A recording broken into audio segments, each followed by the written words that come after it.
நான் ஒரு வீட்டில் தங்கி இருந்தேன். அந்த வீட்டில் நான் 3 நாள் தங்கி இருந்தேன். 3வது நாள் எனக்கு பயணம். நான் திரும்ப அமெரிக்காவுக்கு போயிட்டேன். அந்த 3வது நாள் நான் கிளம்புறதுக்கு முன்னால எனக்கு அந்த வீட்டில் ஒரு அனுபவம். முதல் நாள் வந்த பொழுது அங்கே ஒரு 6 மாத குழந்தை. 6 மாத குழந்தைன்னா அது எவ்வளவு அழகா இருக்கும்னு உங்களுக்கே தெரியும். பேரழகின் பெரும் பெட்டகம் அந்த குழந்தை. அந்த குழந்தை என்னை பார்த்து யாரை பார்த்தாலும் தவிக்கொள்கிறது. அப்படி லட்டு மாதிரி இருந்தது. ஆனா சாப்பிட மாட்டேங்குது. ஒரே அலம்பல். அவங்க பாட்டி சொன்னாங்க, அந்த குழந்தையினுடைய பாட்டி சொன்னாங்க, அவங்க அம்மா கிட்ட, சாப்பிட மாட்டேங்குது, நீ அதுக்கு ஏதாவது என்டர்டெயின்மெண்ட் பண்ண அதை சாப்பிடும், பாட்டு போடலாமா? சரி பாட்டு போடலான்னு அந்த பொண்ணு போய் நின்றுட்டு பாட்டு போடலை. அது எதுக்கு பாட்டு போடணும், நானே பாடுறேனேன்னு வந்து பாடுச்சு அந்த பிள்ளை. பாடின உடனே அந்த குழந்தை கலகல கலகலன்னு சிரிச்சு அந்த ஸ்வீட் பொட்டேட்டோ சக்கரவள்ளி கிழங்கு சாப்பிட்டுருச்சு. அது முதல் நாள் நடந்ததா? 3வது நாள் வரைக்கும் 100 முறையாவது அந்த அம்மா அந்த பாட்டு பாடி இருக்கும் அந்த பிள்ளைக்காக. அந்த குழந்தை சாப்பிடும் போதெல்லாம் அந்த பாட்டு கம்பல்சரி ஆயிடுச்சு அந்த குழந்தைக்கு. அந்த பாட்டு வந்தால் தான் அது சாப்பிடுது. அந்த அம்மா சாப்பிடாத நேரம் எல்லாம் பாடிட்டு இருந்துச்சு, அது வேற. 100 வாட்டி கேட்டு மனப்பாடம் ஆயிடுச்சு எனக்கு அந்த பாட்டு. இந்த குழந்தை அவ்வளோ சந்தோஷப்படுத்தின பாட்டு. காத்து மேலே, காத்து கீழே, காத்து ரைட்ல, காத்து சைட்ல, காத்து மேலே காத்தடிக்குது, காத்து கொஞ்சம் நாத்து கலகல கலகலன்னு சிரிக்குது புள்ள. 3 நாள் கழிச்சு வெளியில வரும்போது நான் சொன்னேன் அந்த பாப்பாட்ட, அந்த பாப்பானுடைய அம்மாட்ட, ஆர்த்திங்க வா, இனிமேல் நான் மறுபடியும் இந்த வீட்டுக்கு வர்றதுக்கு எவ்வளோ வருஷம் ஆகுதுன்னு எனக்கு தெரியாது. புள்ள வளர்ந்துருக்கும் போது அது உன் பேச்சை கேட்க மாட்டேங்குது, அது ரசனை மாறி போச்சு, அது குத்துப்பாட்டு தான் கேட்குது, அது கெட்ட பாடல்கள்லாம் கேட்டுட்டு இருக்குன்னு சொன்னா அது அந்த குழந்தையின் தவறல்ல. 6 மாதத்திலேயே நீ அந்த மனதிலே அந்த ரசனையை விதைத்து விட்டாய், அதற்கு நீ பொறுப்பெடுத்துக் கொள்ள வேண்டும் என்று சொல்லிவிட்டு நான் வந்தேன். இதை ஏன் நான் இந்த அரங்கத்தில் சொல்லுகிறேன் என்பதற்கு விளக்கம் தேவையில்லை. நாம் எதை நம்முடைய தலைமுறைக்கு தருகிறோமோ அதை அந்த தலைமுறை முன்னெடுத்து செல்கிறது. எந்த ரசனையை நாம் அவர்களுக்கு விதைக்கிறோமோ அதை அந்த தலைமுறை தன்னுடைய கருதுகோளாக அளவுகோலாக எடுத்துக்கொள்கிறது. வாசிப்பினால் வரக்கூடிய விளைச்சல் என்ன, எது தவறு எது சரி என்பது புரிந்து போகிறது. எனக்கு சிறகு முளைக்கிறது. முன்னால் எது நடந்தாலும் எது சரி எது தவறு என்று பிரித்து அறியக்கூடிய ஒரு பேராற்றலை எனக்குள் அது நிகழ்த்துகிறது. எந்த புத்தகத்தை வாசித்தாலும் ஒரு பேருண்மை தெரிகிறது எனக்கு. புத்தகத்தை காலால் மிதிக்க கூடாது என்பார்கள், அப்படித்தானேப்பா? ஏன் மிதிக்க கூடாது? கடவுளா? காலால் புத்தகத்தை தொடக்கூடாது. ஏன் தொடக்கூடாது என்றால் பிள்ளை சொல்கிறது அது கடவுள். வாசிப்பாளராகிய நான் சொல்லுகிறேன், சில புத்தகங்கள் இருக்கு, காலில் போட்டு மிதித்து கிழித்து தீயில் போடக்கூடிய புத்தகங்களும் இருக்கு. இருக்கா இல்லையா? வாசித்தால் தானே தெரிகிறது எது பின்பற்ற வேண்டிய புத்தகம், எது நெருப்பில் தீயிட்டு கொளுத்தப்பட வேண்டிய புத்தகம் என்று வாசித்தால் தானே தெரிகிறது. எல்லா புத்தகங்களுமா கடவுள்கள்? ஒரு கெட்ட வார்த்தையை அரபியிலேயோ சமஸ்கிருதத்திலேயோ எழுதி கீழே போட்டா எடுத்து கண்ணில் ஒத்திப்போம் நாம. ஏன்னா வாசிக்கிறோமே தவிர பொருள் தெரியாது. பொருள் தெரிந்தால்தான் வாசிப்பிற்கான அனுபவம் ஏற்பட்டு என் குழந்தைகளே சிறகு முளைக்கும். எதை படித்தாலும் புரிந்து கொண்டு படியுங்க, புரிந்து கொள்ளுங்கள், அவ்வளவுதான். மதிப்பெண்கள் வாங்குகிறீர்களோ இல்லையோ புரிந்து கொள்ளுங்கள். மதிப்பெண்களை விட நீங்கள் புரிந்து கொள்வது மிக மிக முக்கியமானது என்று நான் சொல்லுகிறேன். ஒரு ஆசிரியராக நான் சொல்லுகிறேன். ஏன் தெரியுமா? நிறைய மார்க் வாங்குறவங்க முதன்மை கல்வி அலுவலராக ஆயிடுறாங்க, பேராசிரியராக ஆயிடுறாங்க, டெபுட்டி கலெக்டராக ஆயிடுறாங்க. இந்த சுமாரா மார்க் வாங்கி நல்லா படிக்கிறவங்க நிறைய பேருக்கு சம்பளம் கொடுக்கிற முதலாளிகளாக மாறிடுறாங்க. சம்பளம் வாங்குறவங்க நிறைய மார்க் வாங்குற மாதிரி படிக்கிறவங்க, சம்பளம் கொடுக்கிறவங்க நல்லா படிக்கிறவங்க. ஆழமா படிச்சிடறாங்கங்க. அவங்களுக்கு தெரிஞ்சிருது எது சரி எது. நாங்க படிச்சு புத்தகத்தில் ஒழுக்கமா 98 மார்க் வாங்கிட்டு வந்ததோ அங்க உட்கார்ந்துருக்கோம், நின்றுட்டு இருக்கோம். குழந்தைகளினுடைய அறிவை விரிவு செய்ய வேண்டும் என்றால் பாட புத்தகங்களை கடந்து, வகுப்பறைகளை கடந்து புத்தக வாசிப்பை அவர்களுக்கு பயிற்சி செய்து பாருங்கள்.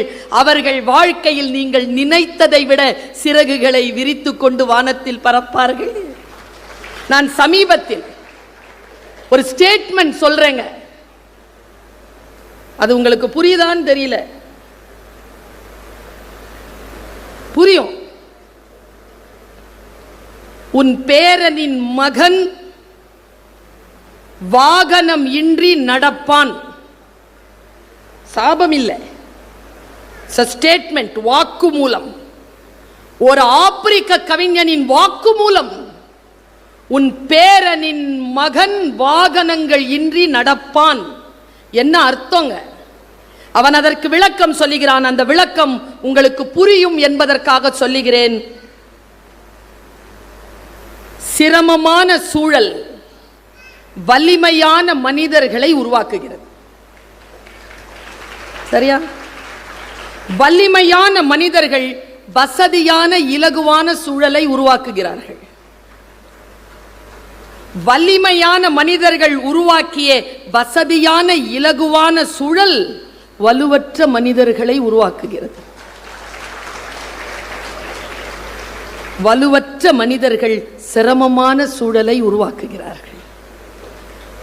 சிரமமான சூழலில் உங்கள் பேரனின் மகன் வாகனம் இல்லாமல் நடப்பான் என்று சொல்லி அந்த ஆப்பிரிக்க கவிஞன் முடிக்கிறான். இன்றைக்கு நம்முடைய குழந்தைகளுக்கு நாம் வசதியான சூழலை உருவாக்கி தந்திருக்கிறோம். அந்த குழந்தைகள் வலுவற்ற சமுதாயத்தை உருவாக்கி விடுவார்களோ என்கின்ற அச்சம் நமக்கு வர வேண்டும் என்கின்ற ஒரு சிறகை இதோ உங்களுடைய இறகுகளுக்கு உள்ளாக நான் சொருகுகிறேன்.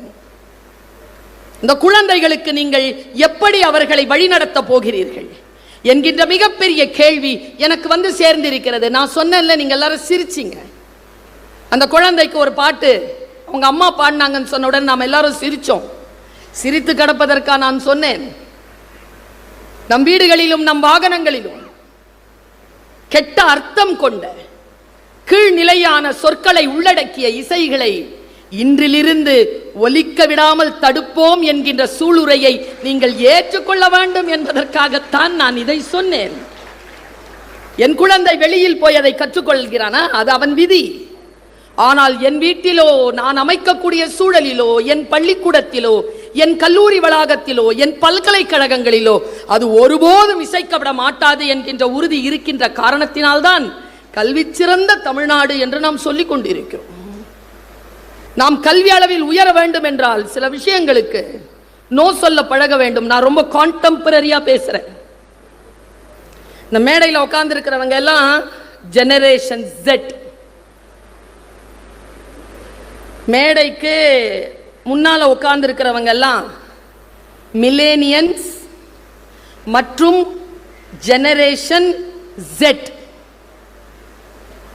சரியா? 2010 பிறந்தது. அதுக்கு முன்னால பிறந்ததெல்லாம் உட்கார்ந்து இருக்கு 14-15 வயசு. அதெல்லாம் ஜெனரேஷன் ஆல்பா. இப்போ 2 மாசத்துக்கு முன்னால பிறந்தது ஜெனரேஷன் பீட்டா. ஒரு ஜெனரேஷன் இன்னொரு ஜெனரேஷனை ஏத்துக்கிறதே இல்லை. எங்கேயோ இல்லை காலம், நம் வீடுகளில் இருக்கிறது. அவங்க சொன்னாங்கல்ல, பெரிய ஒரு லிஸ்ட் போட்டாங்கல்ல. ஒன்னால அந்த குழந்தைய கூப்பிட்டு ஒரு நீங்க சொல்ற ஒரு குறிஞ்சி மலரை கொடுத்து அரவிந்தனை பத்தி சொல்லுமான்னு சொல்லி பாருங்களேன். கல்லூரியில் பேராசிரியராக இருக்கிறேன், தமிழ் மொழி பாடத்தில் ஆசிரியராக இருக்கிறேன். ஒரு வாக்கியம் ஒரு குழந்தைக்கு எழுத தெரியவில்லை என்றால் நான் பள்ளிக்கூடத்தை குறை சொல்வதா, கல்லூரியை குறை சொல்வதா, இந்த சமூகத்தை குறை சொல்வதா, யாரை குறை சொல்வது?